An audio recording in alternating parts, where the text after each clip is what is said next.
여러분 안녕하십니까. 김학도의 판도사 김학도 인사드리겠습니다. 반갑습니다. 얼마 전 국내 주요 금융사와 방송사를 타깃으로 한 대규모 사이버 테러가 발생했습니다. 이 해킹에 관한 걱정이 점점 높아지고 있는 그런 시점인데요.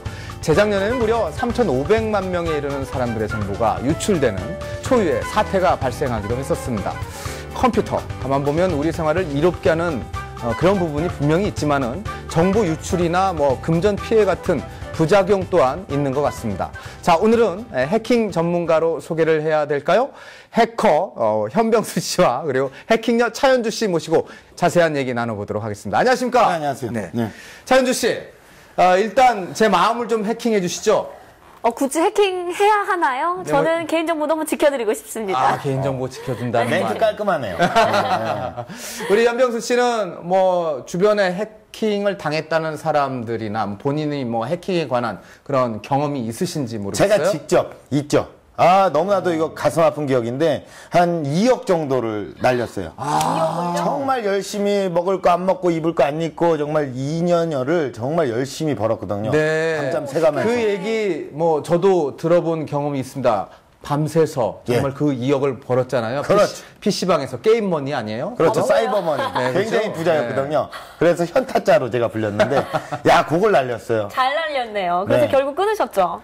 예, 그거는 이제 끊었고 이제 알까기만 열심히 까는 정도, 요 정도만 하고 있습니다. 예. 저도 해킹 당했던 적이 있어요. 저는 그래요? 메일을 해킹을 당해서요. 제 지인들한테 19금 메일, 또 스팸 메일, 광고성 메일이 쫙 갔대요. 그래서 많이 연락이 왔었는데 정말 속상하더라고요. 스팸을 돌렸으면 훈훈했을 텐데요, 그죠? 스팸 메일 말고. 네. 그거 잘 해결되셨나요? 네, 제가 포털사이트에 직접 전화를 해서 잘 해결은 됐는데요. 정말 속상하더라고요. 그리고 제 개인정보가 유출됐다는 불안함도 생기고요. 이제 또 민망하잖아요. 너무 이상한 글들 보냈으니까 네. 연락도 잘 못하게 그렇죠. 예, 여기 두 사람도 그렇습니다만은 모든 사람들이 그렇습니다. 불안합니다. 나도 모르는 사이에 내 정보를 몰래 빼나가서 악용하는 해킹. 정말 걱정스러운 일이 아닐 수가 없습니다. 자, 오늘 컴퓨터 그리고 스마트폰에 이르기까지 해킹의 모든 것 집중 분석을 해보도록 하겠습니다. 시작할까요? 김학도의 판도사 출발! 판단을 도와주는 사이언스 김학도의 판도사. 정보화 시대 골치 아픈 불청객 해킹의 모든 것을 알아봅니다. 해킹의 다양한 유형과 피해 사례, 해킹에 대처하는 올바른 자세 등 유익한 이야기가 가득하니 채널 고정하세요. 네, 이 피싱 사이트는 그래도 도메인 주소가 살짝 다르기 때문에 분간이 됐었는데요. 이 예. 파밍은 아예 도메인도 똑같아요. 그래서 꼼짝없이 당하고 마는데요. 먼저 해킹 관련 보상 문제에 관해 알아봅니다. 해킹으로 당한 금전적인 피해, 보상을 받을 수 있을까요? 없을까요? 궁금하시죠? 지금부터 자세히 알아봅니다. 따라오세요. 동급 최강 정보 프로그램 김학도의 판도사 시작합니다. 이 컴퓨터가 보급되면서 편리한 점 이루 말할 수 없이 많이 있죠. 그에 반해서 부작용도 참 많이 일어나고 있는데요. 신조 범람이라든가 중독 많은 문제점이 있습니다. 특히 그중에 해킹이라는 것이 가장 큰 골칫거리가 아닌가 하는 생각이 드는데요. 차윤주 씨, 자 일단 그 해킹이라는 게 어떤 건지 개념부터 좀 정리를 한번 해볼까요, 우리가? 일단 해킹은요, 악질적인 의도를 갖고 타인의 컴퓨터를 침범하는 걸 해킹이라고 하는데요. 왜 아이디와 비밀번호를 해킹해서 개인정보를 빼내서 2차 범죄까지 저지르는 것. 또 컴퓨터에 악성 코드를 심어서요, 이 신용카드 정보를 입수해서 금전 피해를 발생시키는 게 있겠죠. 네, 그리고요. 또 회사 내 컴퓨터망에 접속을 해서 공유 폴더나 기밀 같은 거를 해킹하는 전문 또 해커가 있고요. 네. 그리고 아이돌 좋아하는 팬들이 연예인들의 그 비밀번호를 이렇게 또 몰래 이렇게 빼내갖고 사생활을 엿보는 그 엄연한 요 해킹에 속하거든요. 저도 연예인인데 그런 적은 없었어요.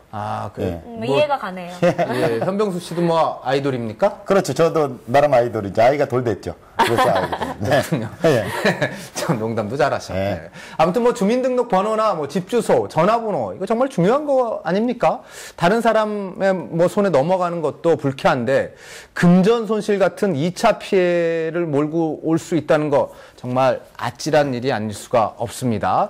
해킹 피해 만약에 당했다면 이거 보상은 받을 수 있는 겁니까? 네, 일단 그걸 알아보려면요. 먼저 해킹의 유형을 정확하게 알아야 됩니다. 예. 어떻게 보상을 받기 전에 그 원인부터 알아야 되는데, 요거 제가 쉽게 풀어왔거든요. 그동안 우리가 얼마나 많은 해킹 위험에 노출돼 있었는지 제가 담아왔습니다. 깜짝 놀라실 겁니다. 화면으로 보시죠.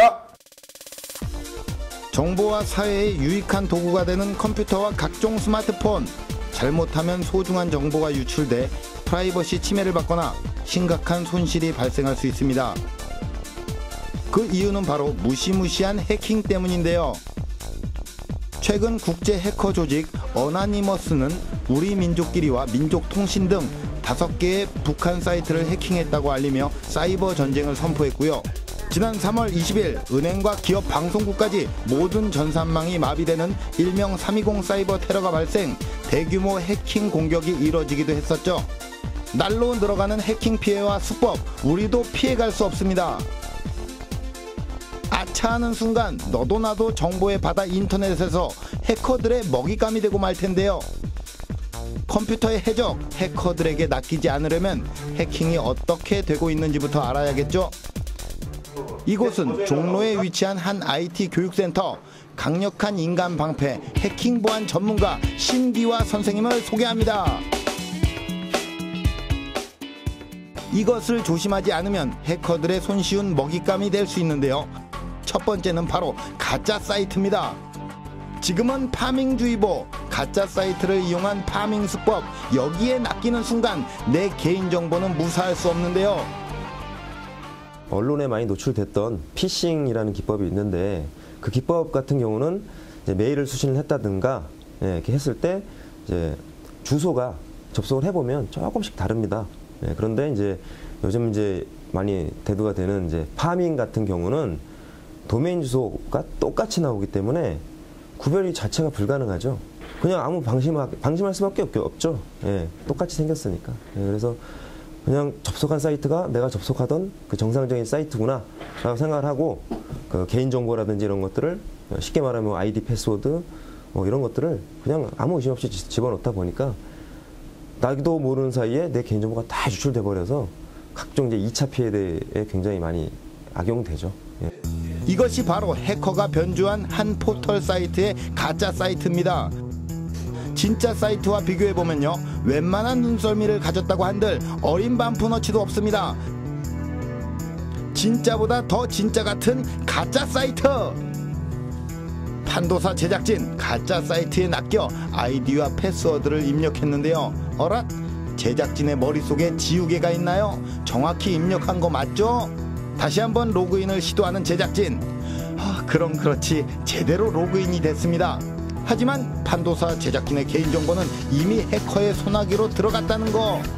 일반 사용자가 인터넷 사이트 접속을 하려고 하기 전에 해커가 미리 몇 가지 공격 도구를 이용해서 그 일반 유저가 그 실제 접속하고 싶은 사이트에 접속을 시도하려고 하는 그런 내용들을 중간에 가로챕니다.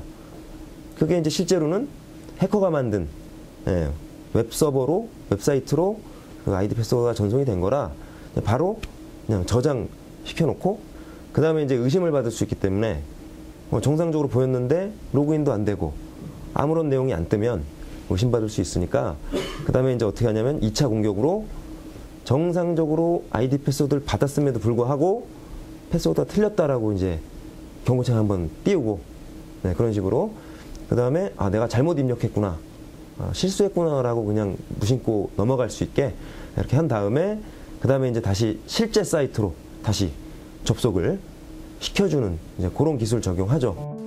이것을 조심하지 않으면 해커들의 손쉬운 먹잇감이 될 수 있다. 두 번째는 첨부 파일입니다. 선생님이 잠깐 자리를 비운 사이 촬영에 지친 우리 판도사 제작진, 웹사이트에서 게임을 검색하고 너구리를 하고 있는데요.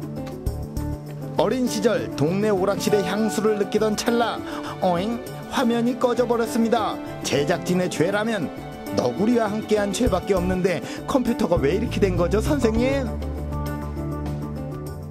블로그든 뭐 사이트에서 다운을 받으면 정상적인 프로그램하고 섞어놨기 때문에 그러니까 정상으로 보이는 게임, 각종 소프트웨어로 보이는 것들, 그런 것들하고 악성 코드가 결합이 돼 있어요. 그래서 다운 받고 실행을 하면 뭐든지 되죠. 그러니까 모든 시스템의 권한을 다 강제로 뺏어오는 거기 때문에 끌 수도 있고 껐다 킬 수도 있고 뭐 파일을 몰래 가져온다든지 지운다든지 심하면 이제 아예 파괴해버릴 수도 있고.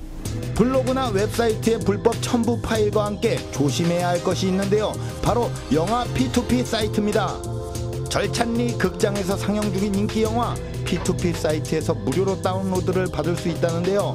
호기심에 클릭을 하는 순간 동영상 재생에 필요한 코덱을 설치하라고 합니다. 두근두근 모든 작업을 마치고 영화 감상을 하려는 찰나 나오라는 상영 영화가 재생이 되지 않는데요. 이제 경로만 좀 달라졌을 뿐 실제로 악성 코드가 내 컴퓨터에 들어와서 모든 권한을 다 뺏어간 상태이기 때문에 다 되죠. 예.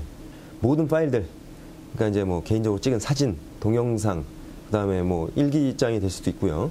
인터넷 뱅킹이나 뭐 증권 온라인으로 이제 증권 거래를 할 때 입력하는 각종 아이디 패스워드부터 각종 보안 카드라든지 인증서 비밀번호 이런 것들이 뭐 그대로 노출이 되기 때문에 개인적인 그 금전적인 손해가 발생하겠죠.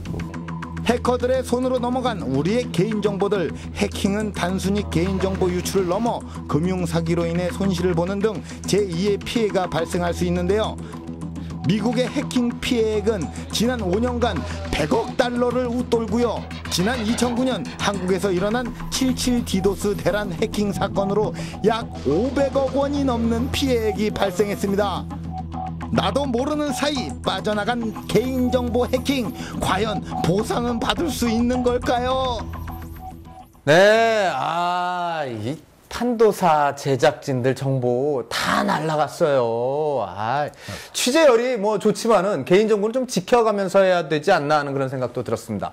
자, 여기서 우리가 교훈 하나를 얻을 수가 있는데요. 모르는 사람의 메일 절대 열지 말 것.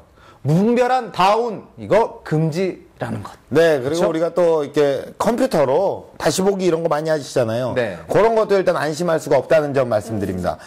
특히 요 500원, 1000원 요거 내기가 아까워서 이거 공짜로 불법 다운로드를 좀 많이 하시는데 이런 게 굉장히 위험하대요. 이 악성 코드가 이 컴퓨터 내에 깔릴 수가 있다고 하거든요. 저희 집 컴퓨터가 대표적인 케이스고요. 그렇군요. 네. 거기서 또 교훈 하나 얻네요. 저는 아까웠어요. 공짜 밝히다가 내 정보 다 팔린다. 그렇죠. 예. 그리고 이 다시 보기는 방송사 홈페이지를 통해서 보는 게 가장 정확하다. 예. 우리 판도사 홈페이지 다시 보기 공짜죠. 무료입니다. 무료입니까? 예, 깔끔하게. 정보 안 팔리고 무료. 깔끔하고 공짜니까 다시 보기 여러분들 확인해 주시기 바라겠습니다. 네. 그렇습니다. 그리고 이 파밍도 이게 잠깐 나오는데 파밍 사회적 문제로까지 대두되고 있습니다.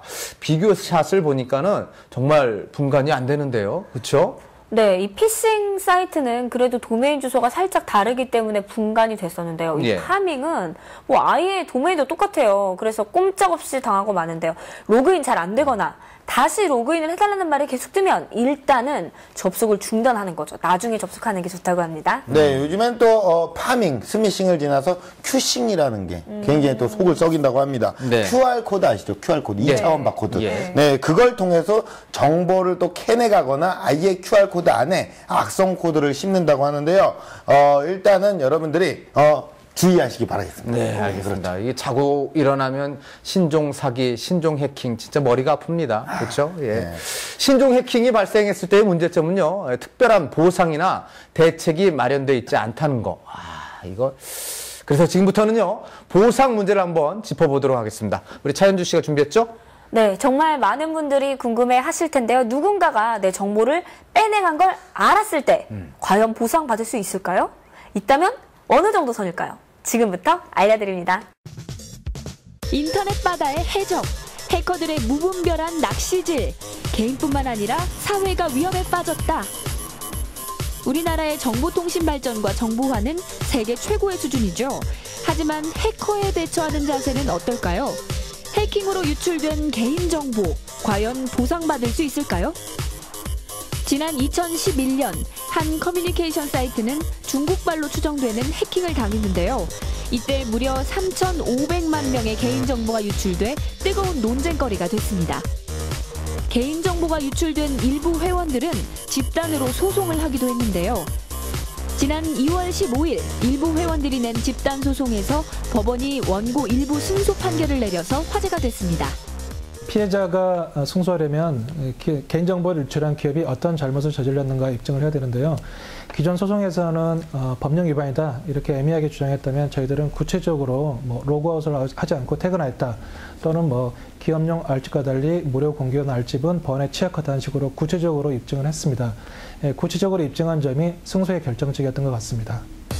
집단 소송의 승소, 이번이 처음인데요. 지난 2008년 한 쇼핑몰 해킹으로 인한 개인정보 유출 사건의 재판은 아직도 진행형입니다. 해커가 빼간 나의 정보, 그로 인해 발생한 제2의 피해, 도대체 보상을 받을 수 있는 걸까요? 없는 걸까요? 개인정보 유출로 인한 피해, 경우에 따라 보상받을 수도 있습니다. 바로 기업의 과실이 입증될 경우 그러한데요.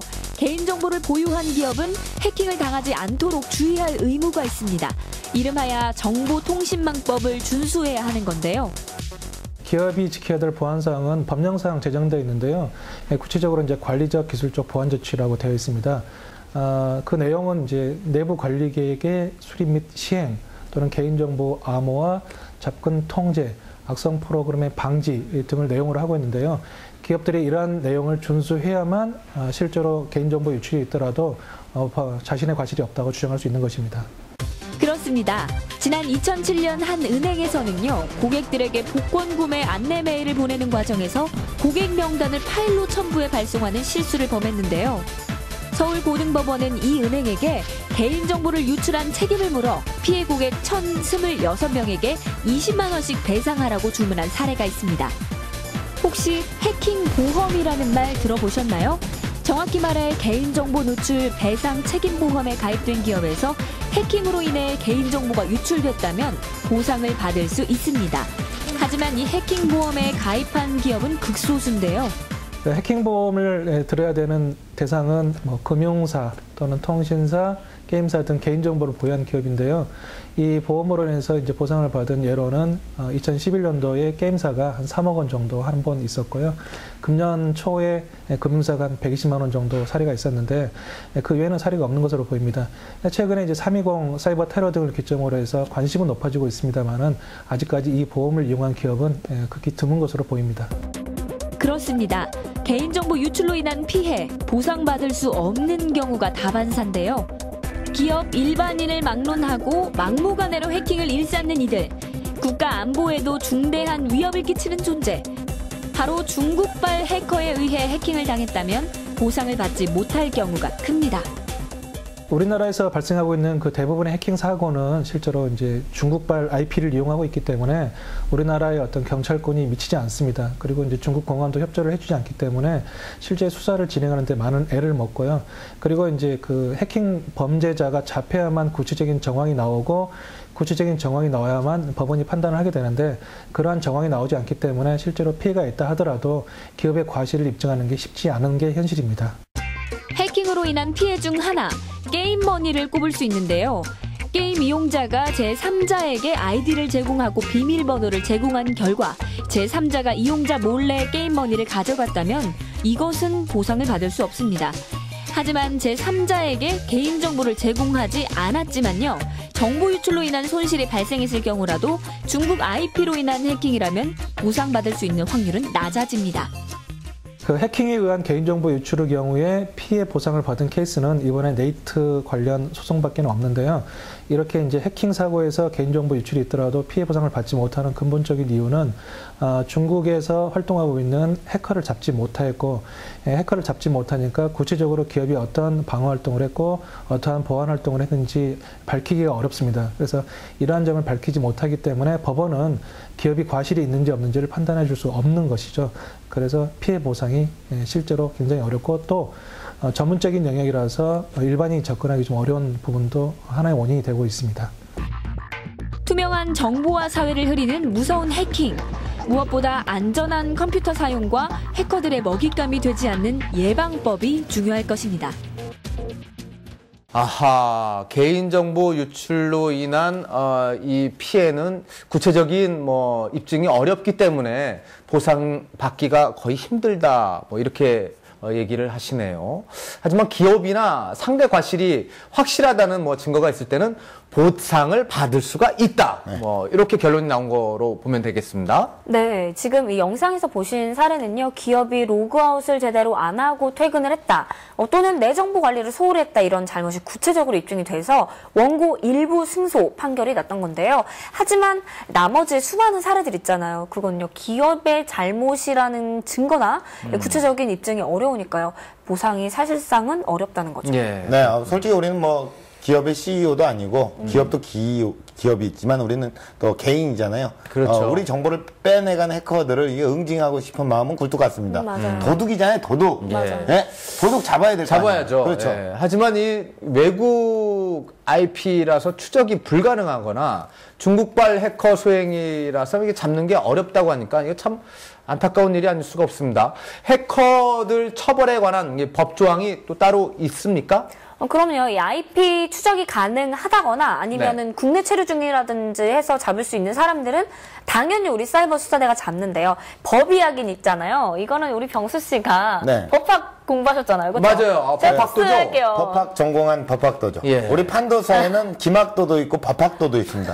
그 법학도가 제가 한번 일단 정리를 해드릴게요. 예. 화면을 일단 보시고요. 예. 예, 자, 이게 정당한 접근 권한이 없거나 허용된 접근 권한의 범위를 초과하여 정보통신망에 침입하는 행위를 금지한다. 이거 48조 1항에 나와 있고요. 그리고 이를 위반하면 3년 이하의 징역 또는 3천만 원 이하의 벌금에 처한다고 63조 1항 1호에 이렇게 또 깔끔하게 나와 있습니다. 오, 이렇게 얘기하시니까 진짜 법학도가 법학도 맞는 것 많네요. 같네요. 네. 맞아요. 왜 그걸 의심하고 그러십니까? 학도야. 예, 자, 아유, 반가워요. 여기도 네. 학교야. 예, 죄송합니다. 예. 그래요. 징역을 설 수도 있고, 그리고 또 엄청난 벌금을 또 물 수도 있는, 예.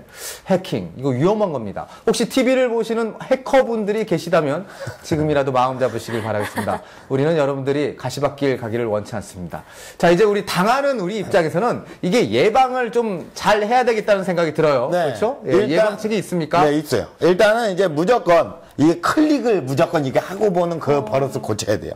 그리고 의심이스럽다 그러면 클릭을 안 하면 되고요. 비밀번호도 약간 귀찮으시겠지만 자주자주 변경을 해주시는 게 좋고요. 네. 네. 그리고 사이트 가입하실 때 잘 알아보시고 무조건 동의하기 요거 체크 이거 하지 마시고요. 약관도 이렇게 잘 읽어보시면 되겠습니다. 네, 알겠습니다. 네. 자, 앞서 잠깐 얘기가 나왔는데요. 뭐, 이 해킹, 컴퓨터만의 문제는 아닌 것 같습니다. 휴대전화요. 휴대전화가 컴퓨터 기능을 요즘 대신하잖아요. 그래서 스마트폰 해킹도 이게 문제가 되고 있어요. 네. 네, 이 스마트폰 해킹을 스미싱이라고 하잖아요. 이 스미싱이 1년 사이에 무려 145배나 증가를 했다고 그래요. 또 이 웹사이트를 똑같이 복제하는 파밍의 경우 있잖아요. 파밍은 4배나 급증을 했다고 합니다. 이 스미싱과 파밍의 범죄의 근원지는 중국과 대만으로 지금까지 알려지고 있고요. 니시중국엠마 아이 참. 뭐라 그런 거예요? 네. 아무튼 뭐 국가적인 대응 방안이 조속히 마련돼야 할 것 같다는 생각을 해봅니다. 자, 여기서 스마트폰 해킹에 의한 스미싱이나 파밍, 이것에 관한 보상 문제, 이것 또한 궁금합니다. 이 문제는 우리 전문가분께 한번 여쭤보도록 하겠습니다. 선생님! 아직까지는 보이스피싱에 관한 전자금융거래법 조문만 있고 스미싱이나 파밍의 경우에 대한 전자금융거래법 조문은 존재하지 않습니다. 따라서 이용자가 설사 고의나 중과실이 없다 하더라도 보상을 받을 수 있는 방법은 없습니다. 다만 파밍과 스미싱과 같은 해킹 사고에 의한 금융사고 경우에도 보이스피싱과 같이 원칙적으로 금융기관이 법적 책임을 부담한다는 내용의 전자금융거래법 개정안이 국회에 지금 계류 중입니다. 개정안이 국회 본회의를 통과하게 되면은 스미싱과 파밍과 같은 해킹 사고 경우에도 원칙적으로 금융기관이 법적 책임을 부담하니까 이용자가 보상을 받을 수 있는 근거가 마련될 수 있습니다. 네, 잘 봤습니다. 이 스미싱이나 파밍이 새로운 문제로 부각되면서 관련 법률이 제정되고 있습니다. 사실 뭐 피해자가 이미 많이 생겼습니다. 진작에 관련 법이 생겼어야 하지 않았나 하는 생각도 해보는데요. 어떻습니까? 네, 맞아요. 그런데 이 보상받는 과정이 워낙에 까다롭고 힘들다 보니까 예방이 필수라는 점 꼭 기억하시기 바랍니다. 네, 그리고 해커가 스마트폰에 악성 코드를 심고 음성 통화를 도청을 하거나 이 문자 메시지를 엿보는 것은 이게 몇 초? 단 10초 만에 이게 가능하다고 합니다. 뭐 거의 우사인 볼트의 스피드인데 예, 어쨌든 이 스마트폰 해킹 이거 정말 이거 데인저러스합니다. 조심하시기 바라겠습니다. 네, 맞아요. 그리고 또 당연한 얘기 같지만 의심스러운 문자나 왜 이거 있잖아 0000 오빠 나야 이런 거 클릭하지 마시라는 거예요. 클릭하지 마시라고. 왜 나한테 얘기해 그걸? 현주 그리고- 사진 보지 말 것. 네, 뭐 모르는 번호로 오는 뭐 이런 이상한 문자들 호기심을 끊어버리세요. 네. 이상한 앱 설치하지 마시고요. 나한테 강조해 자꾸. 아이고. 잘 알겠습니다. 예. 컴퓨터가 TV만큼이나 많이 보급이 된 그런 시대입니다. 그리고 스마트폰 이용자가 자그마치 3천만 명 시대입니다. 자, 우리의 소중한 정보, 이걸 빼내가려는 사람들이 점점 늘고 있다는 얘기인데요. 무심코 클릭을 하는 순간, 무심코 다운을 받는 순간, 해킹은 이루어진다는 점 여러분들 명심하시고 주의하시고 또 조심하시길 바라겠습니다. 판도사의 선택. 21세기를 이끄는 최고의 기기라 일컬어지는 컴퓨터와 스마트폰. 눈부신 발전이 거듭될수록 온라인의 검은 그림자, 해킹 또한 기승을 부리고 있는데요. 금융사기나 정보 유출 등 해커에 의해 발생한 제2의 피해는 정보통신망법에 의거, 기업의 과실이 입증될 경우 보상을 받을 수 있으며 스미싱이나 파밍 등에 의해 발생한 피해 또한 관련 법이 개정되고 있는 상황입니다. 하지만 구체적인 입증을 하기 어려운 상황이거나 시간과 비용의 부담 등으로 인해 해킹 피해는 보상을 받을 수 없는 경우가 다반사인데요. 그렇기에 소중한 자신의 정보를 안전하게 지키려는 노력이 항상 필요하다는 것 잊지 마세요. 네, 삶에 유익한 정보를 드리고 있는 양질의 프로그램 김학도의 판도사 함께하고 계십니다. 자, 오늘 해킹에 관한 얘기 나눠보고 있는데요. 해킹, 뭐 다양한 방법으로 이루어지고 있을 것 같습니다. 자, 어떤 해킹의 종류가 있을까요? 네, 일단은 시스템을 공격한다거나, 요거 어택이라 그러죠. 그리고 네트워크를 중간에서 가로채는 거, 네. 인터셉트 되겠습니다. 그리고 이런 뭐 다양한 방법들이 있지만 가장 쉽고 많이 당하는 방법은 요 비밀번호 해킹이에요. 그래서 사람들 보고 이제 비밀번호를 수시로 바꿔줘라. 네. 그리고 비밀번호를 최대한 어렵게 만들어야 한다. 뭐 이런 얘기 하잖아요. 네. 그 비밀번호를 어렵게 만들어야 하는 이유가 따로 있다면서요? 네, 이 해커들이요, 자동으로 이 비밀번호를 조합해서 막 넣어보는 그런 프로그램을 쓰기 때문인데요. 그래서 이 비밀번호가 길면 길수록 푸는 시간도 오래 걸리고 또 어려워지는 거죠. 해커가 며칠 밤을 새도 풀지 못할 그런 복잡한 비밀번호 만드시기 바랍니다. 중요한 건 저도 그 비밀번호를 바꿨더니 너무 복잡해서 기억이 안 나요. 네. 네. 삶을 너무 복잡하게 사시는 것 같아요. 한정수 씨는. 네. 김학도의 판도사 여러분 시청하고 계십니다. 자, 지금부터는요, 전 세계를 놀라게 했던 해킹 사건에 대해서 한번 정리를 해보는 그런 시간을 갖도록 하겠습니다. 오늘 현병수 씨가 야심차게 첫 코너를 준비해 왔다고 하는데 어떤 코너인지 궁금한데요? 네, 일단 저 시청자 게시판에 이런 데 난리가 났어요. 요즘 그 개그 프로그램 속 병수 오빠랑 판도사 속의 병수 오빠가 같은 사람인가요? 좀 달라요. 예, 네, 예, 맞아요. 완전 지적입니다. 와, 너무 더 지적인 모습을 좀 보여주시기 바라겠습니다. 이런 글이 굉장히 빗발치고 있어요. 현병수 씨를 지적한 게 아니라요? 지적, 어디서 지적이야? 지적한 거 맞는 거 지적이라고요. 지적. 뭐 지적. 아니, 저희가 시청자 게시판을 매일매일 확인을 하는데요. 대사판은 뭐야? 예. 예. 그럼 네. 왜 당황하시는 거예요? 아니, 그런 얘기가 없더라고요. 눈을 씻고 살아봐도. 내 메일로 왔어요. 내 메일로. 현병수 씨의 바람이겠죠. 네. 매일 그런 메일 많이 오길 바라는 거죠? 네, 그렇죠. 어쨌든 제가 지난주에 르포물 형식으로 선보인 요 이미지, 요거 반응이 굉장히 좋았고요. 올해는 또 고정을 노리기라도 할 겸 겸사겸사 요 코너를 일단 만들어봤습니다. 알겠습니다. 뭐 네. 고정이 될지 뭐 오늘로 끝날지 여러분들 직접 보고 판단을 해주시기 바라겠습니다. 예. 소개해 주시죠. 오늘로 끝날지. 뭐 그 판단은 우리 시청자 너무 여러분들의 하시네요. 몫이니까. 선배님이. 예, 알겠습니다. 자, 일단 기대를 해주세요. 네. 제목은요, 현병수의 TOP. 팁 오브 판도사의 줄임말이고요. 오. TOP라고 제가 이름을 한번 붙여봤어요. 판도사에서 여러분께 팁을 드린다는 거죠. 생활의 팁. 제목 좋아요. 그거 아니라 네. 생활의 팁을 아니, 드린다는 원빈 씨 CF 참고하신 거 아니죠? 예, 이거 예. 너무 비교되는데요. 약간 베끼긴 했는데 약간 뭐 원빈과 엮지 말아주세요. 그래도 세상을 이게 떠들썩하게 했던 해킹 사건의 탑3 제가 전해드립니다.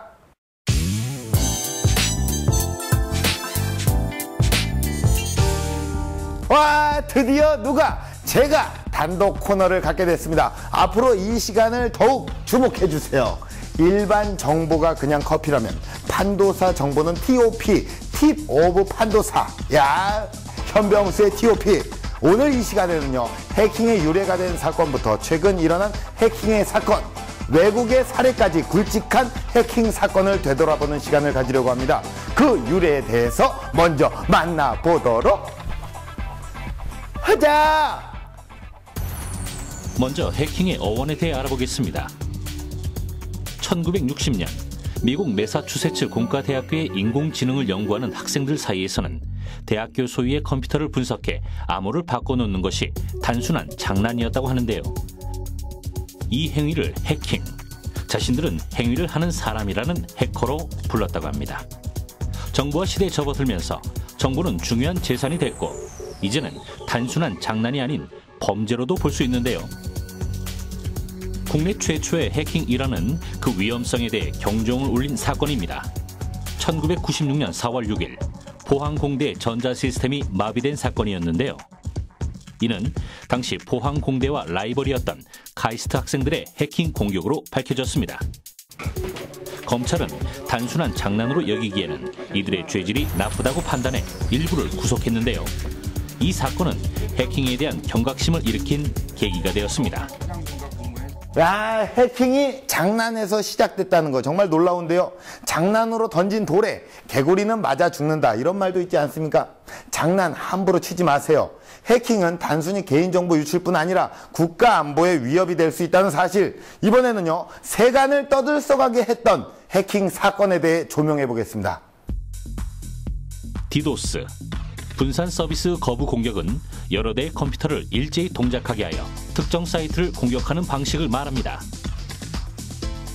이는 대표적인 사이버 테러로서 국내에선 2009년 7월 7일부터 10일까지 세 차례에 걸쳐 디도스 공격을 받았는데요. 당시 청와대, 국회, 국방부 등 주요 기관의 홈페이지가 일시적으로 마비되는 등 사회적으로 큰 파장을 일으켰습니다. 또한 2011년 3월 3일 일어난 두 번째 디도스 공격은 한층 더 진화해 국내 40여 개 사이트와 하드디스크 756건을 손상시켰습니다. 이러한 해킹이 국가에 미치는 영향은 무엇일까요? 국가의 중요한 시설들, 중요 시설들, 통신이나 또 국방이나 전력이나 뭐 교통체계나 이런 시스템들이 다 컴퓨터 네트워크로 연결되어 있고, 물론 철저하게 보안이 되긴 하지만 누군가가 그 시스템에 침입해서 그 시스템들을 장악하게 되면 정말 전쟁에서 미사일을 쏘는 것만큼 그보다 더 혼란스러운 일들이 발생할 수 있겠죠. 정말 무시무시한 사이버 공격. 최근에는요 세간을 떠들썩하게 했던 사건이 있었죠. 지난 3월 20일 YTN 방송국을 비롯한 방송사들의 전산망과 농협 등 금융기관의 서버를 다운시킨 해킹 사건인데요. 일명 320 해킹 사건. 자세한 내용은요 무엇인지 화면으로 만나보도록 하자! 2013년 3월 20일 방송사의 전산망이 일제히 마비됐습니다. 같은 시간 은행의 전산 시스템도 멈췄는데요. 이번 해킹은 트로이의 목마라 불리는 공격이었습니다. 트로이의 목마는 정상 프로그램으로 위장해 컴퓨터 시스템을 공격하는 바이러스인데요. 악성 코드를 심어넣고 자료를 빼내기 때문에 피해도 아주 큽니다. 최근 트로이 목마와 같이 미리 악성 코드를 심어넣고 한 번에 작동시키는 지속 보안 위협 공격, 이른바 APT 방식의 해킹이 급속히 늘어나고 있는데요. 3월 20일 일어난 해킹 사건에 대해 정부는 북한의 소행이라고 공식 발표했습니다. 해킹에 사용된 PC의 접속지가 평양이었기 때문인데요. 국가의 안보와 직결되어 있는 사이버 테러, 다각적인 보안 대책이 강화되어야 할 것입니다. 국내 해킹의 굵직한 사건을 알아봤는데요. 국내뿐 아니라 해외에서도 여러 가지 해킹 사건들이 발생했었는데요. 2007년 러시아는 에스토니아가 소련 시대의 기념물을 철거한 데 대한 보복으로 은행, 언론사 웹사이트에 해킹을 감행했습니다. 이는 북대서양 조약기구가 에스토니아 수도 탈린의 사이버 테러 방어센터를 설립하는 계기가 됐고요. 미국에서는 2008년 해커들이 미국 여러 도시의 전기시설에 침투해 정전 사태를 일으킨 후 금전적인 보상을 요구했던 협박 사건도 있었다고 합니다. 국내 해외 할 거 없이 해킹은 공공의 적입니다. 과거의 사건을 되풀이하면 안 되겠죠? 우리 모두 더욱 보안에 노력을 기울여야 한다는 거 잊지 말도록 하자! 네, 잘 봤습니다. 예, 현병수 씨 잘하네요. 예. 반신반의했는데 우리 병수 씨가 준비를 참 알차게 잘 해온 것 같습니다. 그렇죠? 네. 괜찮아요? 네, 괜찮았어요. 뭐 일단 오늘로 끝나지는 않을 것 같아요. 어디서 당신이 또 평가해. 아, 참나. 예, 일단, 야심차게 준비를 해봤고요. 네. 이게 뭐, 우리가 지금까지 얘기했던 게 그냥 해커라면, 전 좀 다른 해커, TOP. 그런 느낌으로 한번 일단 준비를 해봤습니다. 예. 다음 주에도 어떤 TOP가 준비가 되어 있는지 여러분들 기대 많이 해주시고요. 보신 것뿐만 아니라, 이게 1985년에 구서독 해커가 구소련의 또 KGB 요원에게 포섭돼 주요 군사기술과 극비 정보를 빼내서 건네준 정말 스케일이 큰 영화 같은 이런 사건도 있었습니다. 예, 그렇습니다. 뭐 나라를 휘청이게 하는 그리고 뭐 세계를 혼란스럽게 하는 해킹 사건이었는데요. 네. 사실 뭐 국제 해커, 국제 스파이들 상당히 많이 있죠. 그렇죠. 예. 예, 그들에게는 또 돈보다 더 중요한 게 인생에도 얼마든지 있다. 가족들을 생각해라. 네. 뭐 이런 말을 좀 해주고 싶죠. 네. 예, 그렇습니다. 지금까지 뭐 현병수 씨가 소개해준 사건은요, 스케일이 상당히 큰 사건입니다. 하지만 뭐 일일이 다 소개가 안 돼서 그렇지 개개인, 가정에서 당하는 해킹들 상당히 많이 있을 것 같습니다. 그 예방법을 한번 살펴볼까요? 네. 그래서 이제 제가 가정에서 해킹 피해 막을 수 있는, 그러니까 최소화할 수 있는 예방법 지금부터 모아왔습니다. 화면으로 함께 보시죠.